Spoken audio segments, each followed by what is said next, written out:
Now, if you look at a model with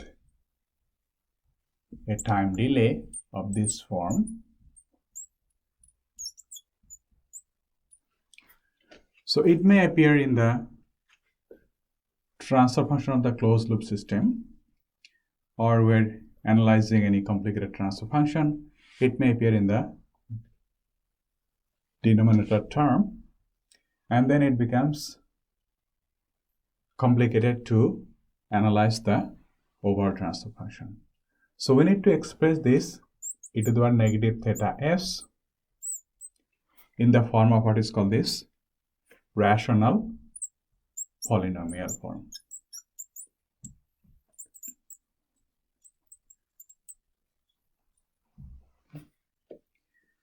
So we can do this using two methods. One is the Taylor series expansion,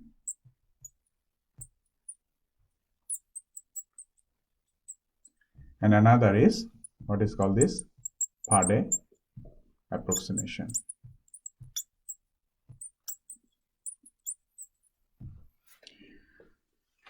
Now, if you look at the first method, what is this Taylor series expansion?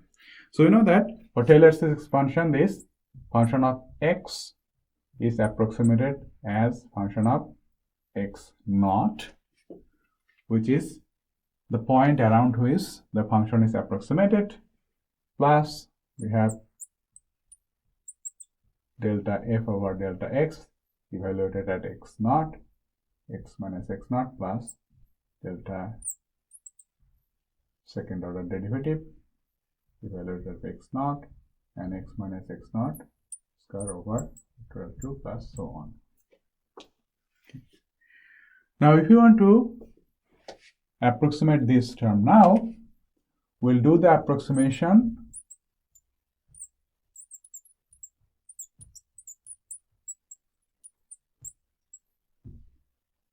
around theta naught equals 0, meaning that this approximation will be valid when the theta is close to 0. Now, if we do this, see that if you express this term, it will be e to the power negative theta s will be again the function at x naught, which is theta naught,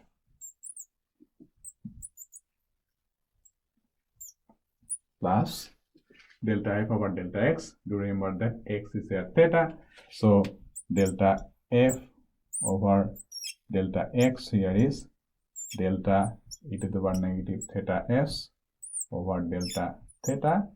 So if you get the derivative with respect to theta, we get to the negative theta s, and for this term we get negative s.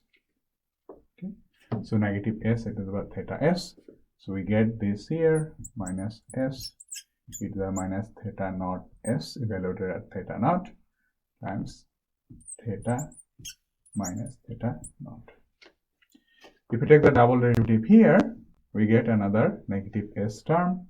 We'll end up getting negative s e to the negative theta naught s, and we'll have theta minus theta naught squared over factorial 2, and the terms goes on.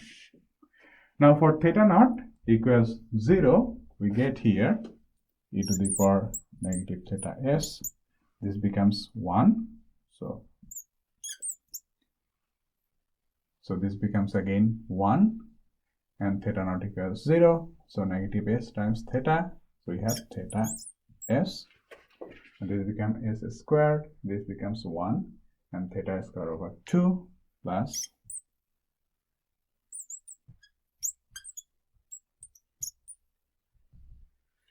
this should be negative, and go on. Okay. So if you take only the first two terms, which we'll be using for this case, we end up getting e to the power negative theta s equals 1 minus theta s. Okay. So that's the Taylor series approximation up to the first term. Now, similarly, if I do the same for e to the theta s, we'll have 1 plus theta s. Okay, so this is another form we'll be using. Okay, so do remember that from here we'll look at 2. So remember that from here we get, suppose 1 over theta s plus 1 becomes 1 over e to the theta s. So it becomes really 1 the negative theta s. So we'll be using this formulation to approximate the denominator term in terms of time delay. So this is the Taylor series approximation.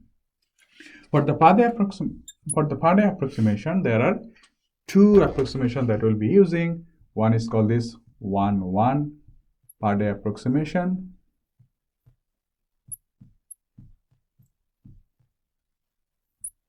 Now, without going into details, I'm just providing the final formulation, which is expressed as e to the negative theta s approximated as 1 minus theta over 2s over 1 plus theta over 2s. And there is this 2-2 Pade approximation again,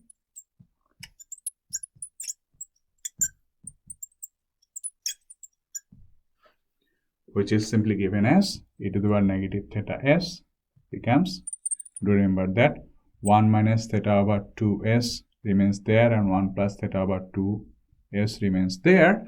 The additional term added here is plus theta squared over 12 s squared plus theta squared over 12 s squared. Okay, so this is the final form, and then you can have Pade approximation of higher order as well. So these are the 2 dominant methods to approximate the time delay. One is using the Taylor series expansion, another is what is called this Pade approximation. And in cases to approximate the higher order transfer function in terms of lower order transfer function, we'll use, say, this formulation of the Taylor series, where we take up to the first term.